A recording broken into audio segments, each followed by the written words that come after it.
کومو کسانو چې د پوج خلاف پوسټونه کړی دي نو د هغو خلاف په وس کاروایي کیږي او هغو له به سزا هم ورکړل کیږي. دا کومه سزا ورکړل کیږي هلته په دې ویډیو کې خو څومره کسان دي چې هغه په دې کې ملوث دي. په دې کې سرکاري کسان هم دي او کوم چې سرکاري نوکري کړي دي او ریټایر شوي دي هغه کسان په کوم دي او مسافر په دې کې شامل دي. نو په دې کې ټول سرکاري کسان چې دي هغه 1695 کسان چې دي دا سرکاري نوکران دي چې د خلاف په کاروایي کیږي. دغه شان دي ځینې مسافر دي که تاسو کتلې په بهر ملک ځینې کسان دي د هغه ځای نه په فیسبوک په ټیک ټاک په یوټیوب په دې باندې پوسټونه کوي ویډیوګان چې دي دا ورکوي او د پوج خلاف په دې جنګ کې چې دی پوسټونه هم ورکړي دي او د انډیا په حمایت کې ورکړي دي. نو هغه چې ورسیز دي نو 1167 ورسیز دي لکه مسافر چې دي 1167 دي.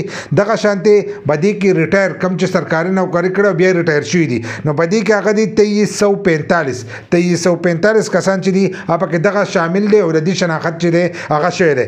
دله چې کم چې ریټایر شوي دي نو د دې خو پنشن چې دی هغه بند شي نور به هم خلاف چې د کاروایی کیږي. دغه شان د کم چې سرکاري کسان دي نو هغه به د نوکرۍ نه چې دی وموځي او دغه شان تنخواګانې چې دي هغه به ورسره هم بندېږي کومو کسانو چې د پوج خلاف پوسټونه په دې جنګ کې کړي.